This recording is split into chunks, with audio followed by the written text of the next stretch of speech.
بسم اللہ الرحمن الرحیم۔ السلام علیکم ورحمۃ اللہ وبرکاتہ۔ ناظرین، ہمارا آج کا موضوع حضرت آدم علیہ السلام پر ہے۔ اللہ تعالیٰ نے فرشتوں سے کیا مشورہ کیا؟ اللہ تعالیٰ کا مشورہ سن کر فرشتوں نے تعجب کیوں کیا؟ اور اللہ تعالیٰ کا فرشتوں سے مشورہ کرنے کی کیا حکمت تھی؟ حضرت میکائیل، حضرت اسرافیل اور حضرت جبرائیل زمین سے مٹی کیوں نہ لا سکے؟ حضرت آدم علیہ السلام کے قالب پر کتنے دن بارش ہوتی رہی؟ اور شیطان نے قالب کو دیکھ کر کیا کہا؟ اور اللہ تعالیٰ نے حضرت آدم علیہ السلام کو کیا علوم سکھائے؟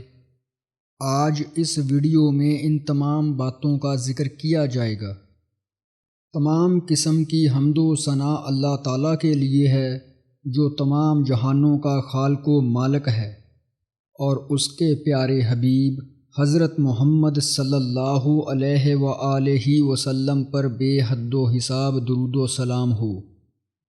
ناظرین، اللہ تعالیٰ نے جس انسان کو سب سے پہلے پیدا فرمایا وہ حضرت آدم علیہ السلام کی ذات مبارکہ ہے۔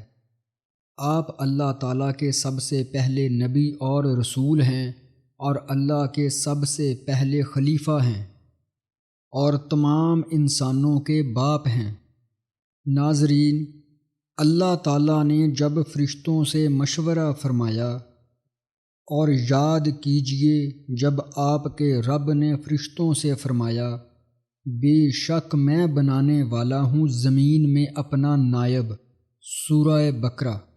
ناظرین، مشورہ کرنے کی حکمت یہ ہے، اللہ تعالیٰ کا فرشتوں سے فرمانا میں زمین میں خلیفہ بنانے والا ہوں، معاذ اللہ ان سے اجازت طلب کرنا مقصود نہیں تھا، بلکہ صرف مشورہ طلب کرنا تھا، اور وہ بھی احتیاجی یا لا علمی کی وجہ سے نہیں، کیونکہ اللہ تعالیٰ کسی امر میں کسی کا محتاج نہیں، بلکہ مشورہ طلب کرنے میں حکمت یہ تھی کہ اس میں فرشتوں اور خلیفہ کا اکرام پایا جائے، کیونکہ رب تعالیٰ کا فرشتوں سے مشورہ طلب کرنے میں فرشتوں کی عظمت و شان واضح ہوتی ہے، اور خلیفہ کے متعلق مشورہ کرنے میں خلیفہ کی عظمت بھی واضح ہوتی ہے کہ اس کی تخلیق سے پہلے ہی اس کا نورانی مخلوق میں ذکر ہو رہا ہے،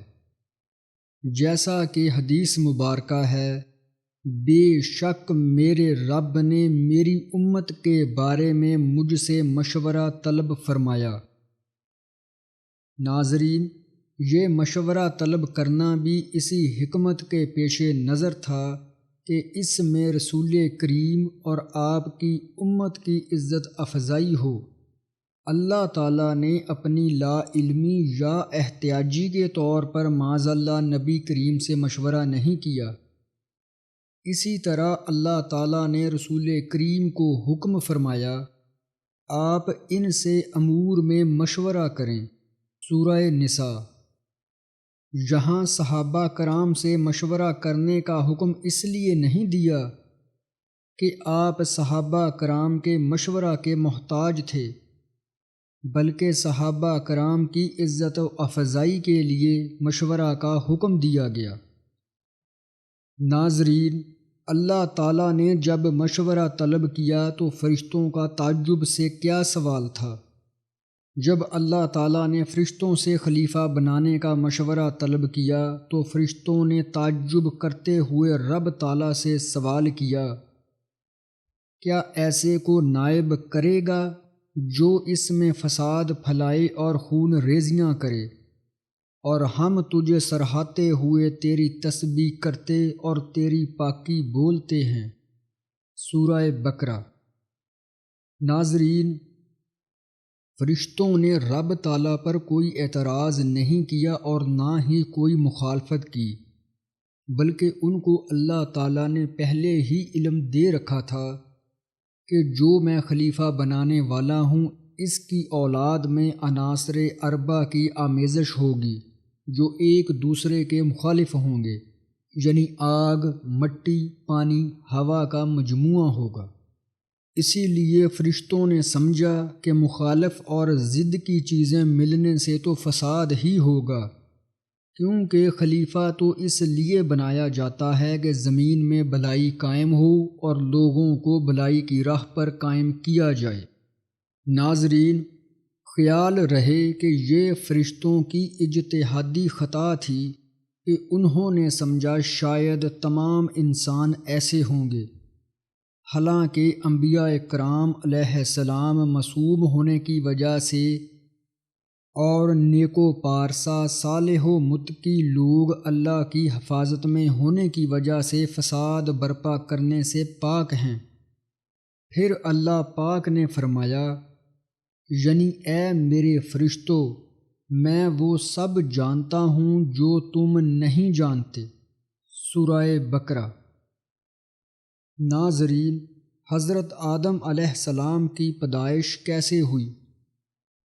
اللہ تعالیٰ نے فرمایا، بے شک ہم نے تمہارے اصل آدم کو مٹی سے پیدا کیا۔ یاد کرو اس وقت کو جب آپ کے رب نے فرشتوں کو کہا کہ بے شک میں ایک بشر کچڑ سے بنانے والا ہوں۔ اس سے مراد حضرت آدم ہیں۔ پھر اللہ پاک نے فرمایا، بے شک ہم نے انسان کو چپکتی ہوئی مٹی سے پیدا کیا۔ ایک اور جگہ فرمایا، بے شک ہم نے انسان یعنی آدم کو سیاہ خشک متغیر کچڑ سے پیدا کیا۔ پھر فرمایا، انسان یعنی آدم کو خشک بجنے والی ٹھیکری کی طرح کے کچڑ سے پیدا کیا۔ ناظرین، ان آیات سے حضرت آدم علیہ السلام کی پیدائش کے مختلف مراحل کا ذکر کیا گیا ہے کہ آپ کے جسم اطہر کے لیے پہلے خشک مٹی کو لایا گیا، پھر اسے گوندھ کر کچڑ بنایا گیا، پھر چپکنے والی مٹی بنایا گیا، پھر اسے اسی طرح رہنے دیا گیا یہاں تک کہ وہ خشک ہو گئی اور بجنے لگی اور اس کی بو میں بھی تغیر آ گیا، پھر اور زیادہ رکھنے پر ٹھیکری کی طرح ہو گئی۔ ناظرین، جسم آدم علیہ السلام کے لیے مٹی کہاں سے لی گئی؟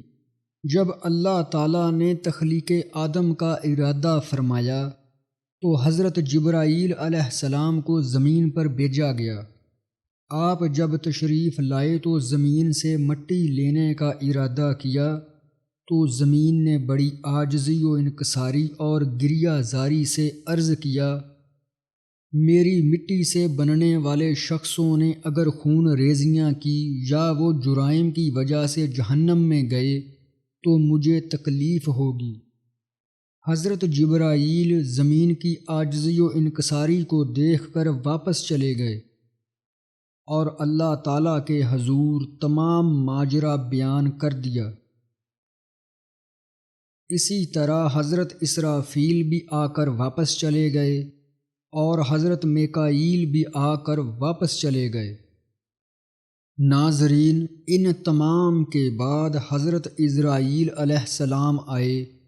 ان کی خدمت میں بھی زمین نے وہی عاجزانہ گفتگو کی، لیکن آپ نے کہا میں تیری بات تسلیم کروں یا اللہ تعالیٰ کے حکم پر عمل کروں؟ مجھے اللہ تعالیٰ کا حکم ہے، اس لیے میں نے تو مٹی ضرور لے کر جانا ہے۔ آپ نے زمین کی انکساری کی طرف کوئی توجہ نہیں دی، بلکہ ارشاد باری تعالیٰ کے مطابق زمین سے مٹی لے کر رب تعالیٰ کے حضور حاضر ہو گئے۔ اسی وجہ سے اللہ تعالیٰ نے روح قبض کرنا بھی ان کے سپرد کیا کہ ایسا نہ ہو حضرت جبرائیل، حضرت میکائیل اور حضرت اسرافیل میں سے کسی کے ذمہ لگایا تو روح قبض کرنے کے لیے جائیں تو ان کے اقربا کو روتے ہوئے پا کر اسی طرح چھوڑ کر نہ آ جائیں۔ ناظرین، اب ذکر کرتے ہیں کہ کیسی مٹی لی گئی۔ حدیث مبارک ہے، بے شک اللہ تعالیٰ نے حکم دیا کہ تمام زمین سے ایک مٹھی مٹی لے کر آؤ۔ اس مٹی میں ہر قسم کے ذرات شامل کیے گئے، سرخ رنگ، سفید رنگ، سیاہ رنگ اور ان کے درمیان رنگ والی مٹی لی گئی۔ اس طرح کچھ نرم مٹی، کچھ سخت مٹی اور ایسے ہی طیب و خبیث مٹی کو شامل کیا گیا۔ جتنی قسم کے رنگوں والی مٹی آپ کے جسم میں لگائی گئی، آپ کی اولاد میں اتنے ہی رنگ پائے جاتے ہیں۔ اسی طرح کوئی نرم دل، کوئی سخت دل، کوئی نیک اور کوئی برے ہیں۔ بعض حضرات نے بیان کیا کہ حضرت آدم علیہ السلام کی مٹی میں 60 قسم کے رنگ تھے اور وہ تمام آپ کی اولاد میں پائے جاتے ہیں۔ ناظرین، اب ذکر کرتے ہیں کہ زمین میں چشمے کیوں جاری ہوئے۔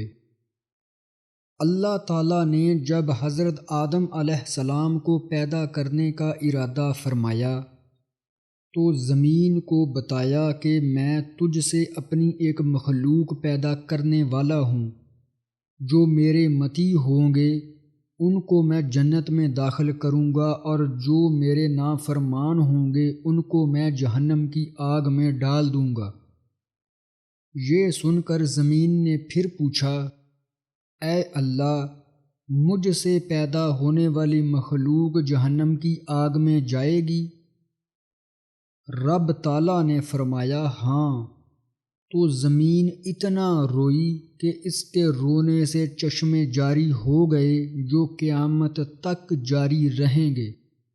ناظرین، اب ذکر کرتے ہیں کہ انسان کو غم زیادہ اور خوشی کم کیوں ہے۔ جب حضرت اسرائیل علیہ السلام مٹی کو لائے تو اللہ تعالیٰ نے حکم دیا کہ اسے صفا و مروہ پہاڑیوں کے پاس رکھ دو، یعنی وہاں رکھ دو جہاں آج کل کعبہ شریف ہے۔ پھر فرشتوں کو حکم دیا کہ اسے مختلف پانیوں سے گارا بنائیں۔ پھر اس پر 40 روز بارش ہوئی، 39 دن تو غم و رنج کا پانی برسا اور 1 دن خوشی کا۔ اس لیے انسان کو رنج و غم زیادہ رہتے ہیں اور خوشی بہت کم۔ پھر اسے مختلف ہواؤں سے خشک کر کے کھٹکنے والی مٹی بنا کر اللہ تعالیٰ نے خود اپنی قدرت کاملہ سے آپ کے قالب کو تیار کیا۔ ناظرین، اب ذکر کرتے ہیں کہ حضرت آدم علیہ السلام کی صورت دیکھ کر فرشتے کیوں حیران ہو گئے۔ فرشتے اس لیے حیران ہو گئے کہ فرشتوں نے کبھی ایسی صورت نہیں دیکھی تھی۔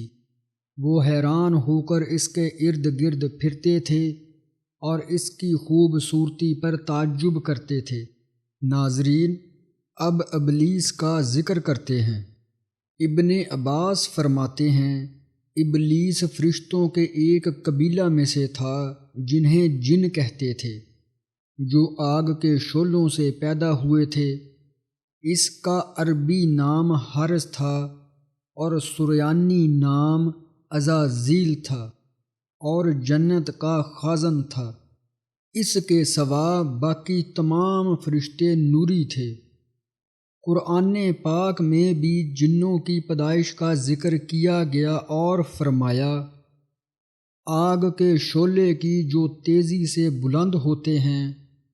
جن پیدا کیے گئے تھے اور انسان مٹی سے پیدا کیا گیا۔ انسانوں سے کئی ہزار سال پہلے زمین میں جن آباد تھے۔ جب انہوں نے فساد اور خون ریزی شروع کی تو اللہ تعالیٰ نے ابلیس کو فرشتوں کا لشکر دے کر بھیجا۔ ابلیس نے لڑ بڑھ کر مارتے اور قتل کرتے ہوئے انہیں سمندر کے جزیروں اور پہاڑوں کے دامنوں میں پہنچا دیا، اور ابلیس کے دل میں یہ تکبر سما گیا کہ میں نے وہ کام کیا ہے جو کسی اور سے نہ ہو سکا۔ چونکہ دل کی اس بدی اور اس پوشیدہ خودی کا علم صرف اللہ تعالیٰ ہی کو تھا۔ جب پروردگار نے فرمایا کہ میں زمین میں خلیفہ پیدا کرنا چاہتا ہوں، تو فرشتوں نے عرض کیا ایسے کو کیوں پیدا کرتا ہے جو اگلی قوم کی طرح فساد و خون ریزی کرے؟ تو انہیں جواب دیا گیا کہ میں وہ جانتا ہوں جو تم نہیں جانتے، یعنی ابلیس کے دل میں جو کبر و غرور ہے اس کا مجھی کو علم ہے، تمہیں خبر نہیں۔ ناظرین، جب حضرت آدم علیہ السلام کی مٹی کا خمیر اٹھا، تب حضرت آدم علیہ السلام کے قالب کو اللہ تعالیٰ نے اپنے ہاتھ سے تخلیق کیا، اور 40 دن تک وہ یوں ہی پتلے کی شکل میں رہے۔ بعض روایات میں ہے کہ 40 سال تک ایسے ہی پڑا رہا۔ ابلیس آتا اور اس پر لات مار کر دیکھتا تو وہ بجتی ہوئی مٹی جیسے کوئی کھوکھلی چیز ہو، پھر منہ کے سوراخ سے گھس کر پورے قالب میں گھومتا اور سینے کے بائیں طرف ایک بند کوٹھری میں بہت کوشش کے باوجود بھی داخل نہ ہو سکا۔ اسی لیے ابلیس نے کہا یہ خبر نہیں کہ اس میں کیا ہے، شاید یہی لطیفہ ربانی کی جگہ ہو جس کی وجہ سے یہ خلافت کا حقدار ہوا ہے۔ اور حضرت آدم علیہ السلام کے قالب کو دیکھ کر کہتا یہ در حقیقت کوئی چیز نہیں، اگر مجھے اس پر مسلط کیا گیا تو میں اسے برباد کر دوں گا، اور اگر اسے مجھ پر مسلط کیا تب بھی اسے برباد کر دوں گا، اور اگر اسے مجھ پر مسلط کیا گیا تو میں ہرگز تسلیم نہ کروں گا۔ اور اپنے غرور و تکبر کی وجہ سے حضرت آدم علیہ السلام کے قالب پر تھوک دیا، اور جس جگہ ابلیس نے تھوکا وہ ناف کی جگہ تھی، اور اللہ تعالیٰ نے حضرت جبرائیل کو حکم دیا کہ اس جگہ سے مٹی اٹھا کر اس سے کتا بنا دو۔ ناظرین، اسی لیے کتا انسان کے ساتھ وفادار ہے، اور رات کو اس لیے جاگتا ہے کیونکہ ہاتھ مبارک حضرت جبرائیل کا لگا ہوا ہے، اور نجس اس لیے ہے کہ وہ تھوک شیطان یعنی ابلیس کا تھا۔ ناظرین، اب حضرت آدم علیہ السلام کے قالب میں روح کے دخول کا ذکر کرتے ہیں۔ جب اللہ تعالیٰ نے روح کو حکم دیا کہ اس قالب میں داخل ہو جا اور تمام حصوں میں پھیل جا، جب روح قالب کے پاس پہنچی تو جسم کو تنگ و تاریک پایا، اندر جانے سے رک گئی۔ بعض روایات میں آتا ہے کہ جب نور مصطفیٰ سے وہ قالب جگمگا دیا گیا، یعنی وہ نور حضرت آدم علیہ السلام کی پیشانی میں امانت رکھا گیا، پھر روح آہستہ آہستہ داخل ہونے لگی۔ ابھی سر میں تھی کہ آپ کو چھینک آئی اور زبان میں پہنچی تو آپ نے الحمدللہ پڑھا، اور اللہ تعالیٰ نے اس کے جواب میں یرحمک اللہ کہا، اور اللہ تعالیٰ نے فرمایا اے ابو محمد، میں نے تمہیں اپنی حمد کے لیے ہی پیدا کیا ہے۔ جب روح کمر تک پہنچی تو آپ نے اٹھنا چاہا لیکن آپ گر پڑے، کیونکہ روح ابھی نیچے والے حصہ میں نہیں پہنچی تھی۔ اللہ تعالیٰ نے فرمایا انسان جلد باز پیدا کیا گیا، پھر روح تمام جسم میں پھیل گئی تو آپ کو حکم ہوا کہ فرشتوں کو سلام کرو۔ آپ نے کہا السلام علیکم، فرشتوں نے جواب دیا وعلیکم السلام۔ اللہ تعالیٰ نے فرمایا یہی آپ کے لیے اور آپ کی اولاد کے لیے سلام کا طریقہ ہوگا۔ آپ نے عرض کیا میری اولاد کون سی ہوگی؟ تو آپ کی تمام اولاد کو آپ کے سامنے کر دیا گیا۔ نبی کریم نے فرمایا بے شک اللہ تعالیٰ نے حضرت آدم علیہ السلام کو پیدا فرمایا، پھر ان کے پیٹھ پر اپنا دست قدرت پھیرا اور آپ کی اولاد کو نکال ظاہر کیا۔ پھر فرمایا میں نے ان کو جنت کے لیے پیدا کیا اور یہ جنت والوں کا عمل کریں گے۔ پھر اللہ تعالیٰ نے اپنا دست قدرت آپ کی پیٹھ پر پھیرا اور آپ کی باقی اولاد کو ظاہر فرمایا، اور رب تعالیٰ نے کہا کہ ان لوگوں کو جہنم کے لیے پیدا کیا ہے، یہ جہنمیوں والے عمل کریں گے۔ ناظرین، اب ذکر کرتے ہیں حضرت آدم علیہ السلام کی پیدائش کس دن ہوئی۔ حضرت ابو ہریرہ فرماتے ہیں کہ رسول کریم نے میرے ہاتھ کو پکڑ کر فرمایا، اللہ تعالیٰ نے مٹی کو ہفتے کے دن پیدا فرمایا۔ مٹی سے مراد زمین ہے، اور اس میں پہاڑوں کو اتوار کے دن پیدا فرمایا، اور درختوں کو پیر کے دن پیدا فرمایا، اور مکروہات کو منگل کے دن پیدا فرمایا، اور چوپاؤں کو زمین میں جمعرات کے دن پھیلایا، اور آدم علیہ السلام کو جمعے کے دن عصر کے بعد تمام مخلوق کے آخر میں دن کی آخری گھڑی عصر سے شام تک کے درمیان پیدا کیا۔ نبی کریم نے فرمایا کہ بہترین دنوں میں جمعہ کا دن ہے، کیونکہ جمعہ ہی کو حضرت آدم کی تخلیق ہوئی، اور جمعہ ہی کے دن آپ کو جنت میں داخل کیا گیا، اور جمعہ کے دن ہی آپ جنت سے باہر تشریف لائے، اور جمعہ کے دن ہی آپ کی وفات ہوئی، اور جمعہ کے دن ہی قیامت قائم ہوگی۔ ناظرین، سید اولیاء حضرت پیر مہر علی شاہ صاحب نے کیا فرمایا؟ سید اولیاء حضرت پیر مہر علی شاہ صاحب فرماتے ہیں کہ حضرت شیخ محی الدین ابن عربی نے اپنی کتاب فتوحات مکیہ میں تحریر فرمایا ہے کہ انہوں نے کھجور کو مخاطب کر کے کہا، اے میری بہن، بلکہ اے میری پھوپھی، کہ تو معقولہ ہے۔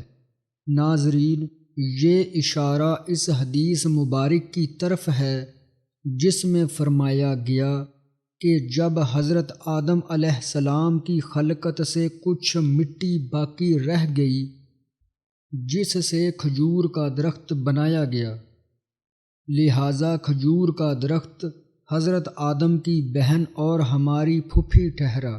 جب اس کی خلقت کے بعد کچھ مٹی بامقدار ایک دانہ تل باقی بچی، تو اس سے اللہ تعالیٰ نے ایک زمین نہایت وسیع پیدا فرمائی کہ ساتوں آسمان اور زمینیں اس کے مقابلہ میں ایسے ہیں جیسے صحرا میں ایک حلقہ۔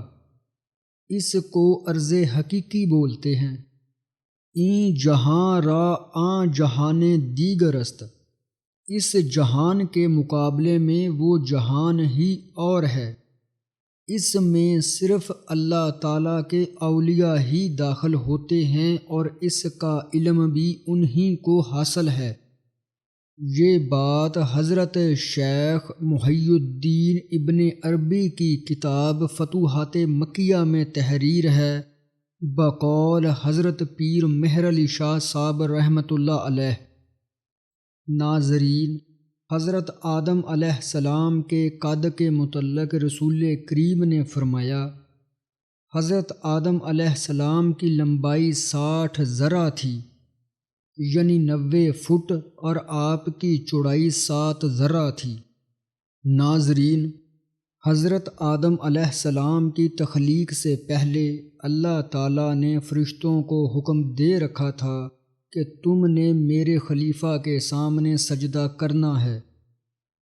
ارشاد باری تعالیٰ ہے، اور یاد کرو جب ہم نے فرشتوں کو کہا آدم کو سجدہ کرو، سب نے سجدہ کیا سوائے شیطان کے، اس نے انکار کیا اور تکبر کیا، اور وہ کافروں سے ہو گیا۔ ناظرین، فرشتوں کو سجدہ تعظیمی کا حکم دیا گیا، جیسے حضرت یوسف کے سامنے آپ کے بھائیوں نے تعظیماً سجدہ کیا۔ ہمارے نبی کریم کی شریعت میں سجدہ تعظیمی حرام قرار دیا گیا۔ عبادت کی غرض سے سجدہ سوائے اللہ تعالیٰ کے کسی کو جائز نہیں۔ تاہم پھر بھی سب سے پہلا سجدہ حضرت جبرائیل نے کیا، پھر حضرت میکائیل نے کیا، پھر حضرت اسرافیل نے، اور پھر حضرت عزرائیل علیہ السلام نے، پھر تمام فرشتوں نے سجدہ کیا۔ اسی لیے حضرت جبرائیل کو سب سے بڑا درجہ دیا گیا، یعنی انبیاء کرام کی خدمت اور وحی لانے کا عظیم کام بھی انہی کے سپرد ہوا۔ بعض حضرات نے کہا ہے کہ سب سے پہلا سجدہ حضرت اسرافیل علیہ السلام نے کیا ہے، اسی لیے ان کی پیشانی پر سارا قرآن پاک لکھ دیا گیا۔ ناظرین، اب ذکر کرتے ہیں حضرت آدم علیہ السلام کے علوم کا۔ اللہ تعالیٰ نے حضرت آدم کو تمام اشیاء کے نام سکھائے، پھر سب اشیاء ملائکہ پر پیش کر کے فرمایا، سچے ہو تو ان کے نام بتاؤ۔ حضرت ابن عباس کا ارشاد ہے، اللہ تعالیٰ نے آپ کو تمام چیزوں کے نام کا علم عطا کیا، یہاں تک کہ بڑے اور چھوٹے پیالے کے نام بھی بتائے۔ اور بعض حضرات نے حضرت ابن عباس کی طرف قول منسوب کرتے ہوئے کہا کہ آپ نے فرمایا کہ حضرت آدم علیہ السلام کو اللہ تعالیٰ نے ما کان وما یکون، یعنی جو کچھ ہو چکا ہے اور جو کچھ ہونا ہے کا علم عطا فرمایا۔ اللہ تعالیٰ نے فرشتوں سے فرمایا کہ اگر تم سچے ہو تو ذرا مجھے ان چیزوں کے نام بتا دو۔ جب فرشتوں نے دیکھا تو وہ کہنے لگے کہ اے اللہ، تو اس بات سے پاک ہے کہ تیرے سوا کوئی اور غیب کو جانے۔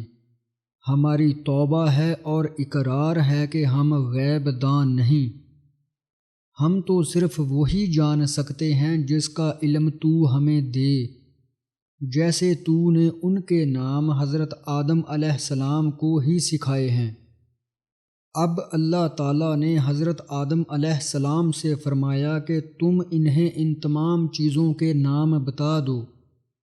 چنانچہ انہوں نے بتا دیے تو فرمایا، اے فرشتو، کیا میں نے تم سے نہیں کہا تھا کہ آسمان و زمین کے غیب کا جاننے والا صرف میں اکیلا ہی ہوں اور کوئی نہیں؟ میں ہر پوشیدہ چیز کو ویسا ہی جانتا ہوں جیسے ظاہر کو، اور تم سب اس سے بے خبر ہو۔ ناظرین، اب ذکر کرتے ہیں کہ حضرت آدم علیہ السلام کو خلیفہ حقیقی کا مظہر کیسے بنایا گیا۔ اگرچہ ظاہری طور پر سب سے پہلے خلیفہ حضرت آدم علیہ السلام ہیں، لیکن در حقیقت سب سے پہلے خلیفہ ہمارے نبی کریم صلی اللہ علیہ وآلہ وسلم ہیں، کیونکہ آپ کا ارشاد گرامی ہے، میں اس وقت بھی نبی تھا جب آدم علیہ السلام روح اور جسم کے درمیان تھے۔ حضرت جبرائیل علیہ السلام اللہ تعالیٰ کے حکم سے نبی کریم کی قبر انور کی جگہ سے مٹی لے گئے، آب تسنیم سے اسے گوندا گیا، جنت کی نہروں میں غوطے دیے گئے، زمین و آسمانوں میں پھیرایا گیا۔ اسی وجہ سے حضرت آدم سے پہلے ہی فرشتوں نے نبی کریم کو پہچان لیا تھا۔ پھر اس مٹی کو حضرت آدم علیہ السلام کے جسم سے ملا دیا گیا اور نور محمدی سے حضرت آدم کی پیشانی کو چمکایا گیا۔ وہی نور محمدی دراصل فرشتوں سے سجدہ کرانے کا سبب تھا۔ امام رازی نے فرمایا، بے شک فرشتوں کو حضرت آدم کو سجدہ کرنے کا حکم اس لیے دیا گیا کہ آپ کی پیشانی میں محمد صلی اللہ علیہ وآلہ وسلم کا نور رکھا گیا تھا۔ علامہ الوسی فرماتے ہیں، یعنی در حقیقت حضور ہی اللہ کی مخلوق میں اللہ تعالیٰ کے خلیفۂ اعظم ہیں، اور زمینوں اور بلند آسمانوں میں سب سے مقدم امام حضور ہی ہیں۔ اگر حضور نہ ہوتے تو نہ آدم پیدا ہوتے، نہ ان کے علاوہ کوئی اور چیز۔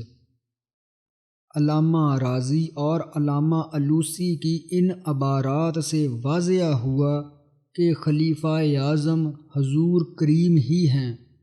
حضرت آدم کی خلافت آپ کی خلافت کا ظہور ہے۔ ناظرین، اب فرشتوں کی تعداد کا ذکر کرتے ہیں۔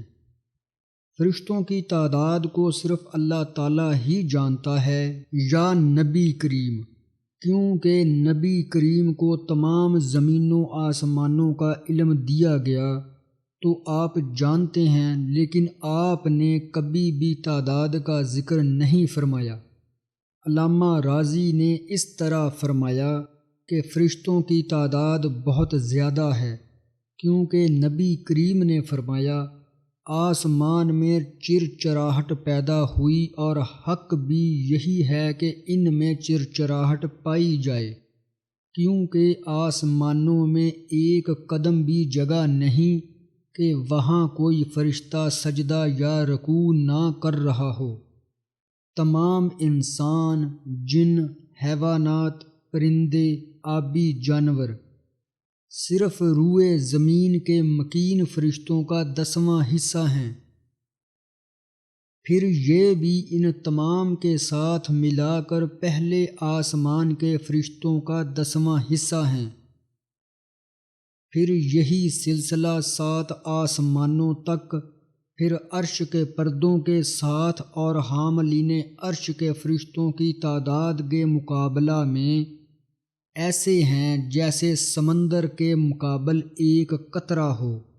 ناظرین، ہماری اس ویڈیو کے پہلے حصے کا اختتام یہیں ہوتا ہے۔ انشاءاللہ حضرت آدم علیہ السلام کا باقی ذکر دوسرے حصے میں بیان کیا جائے گا۔ امید ہے آپ سب کو یہ ویڈیو پسند آئی ہوگی۔ انشاءاللہ جلد ملتے ہیں ایک نئے موضوع کے ساتھ۔ تب تک کے لیے سب اپنا خیال رکھیں۔ اللہ حافظ۔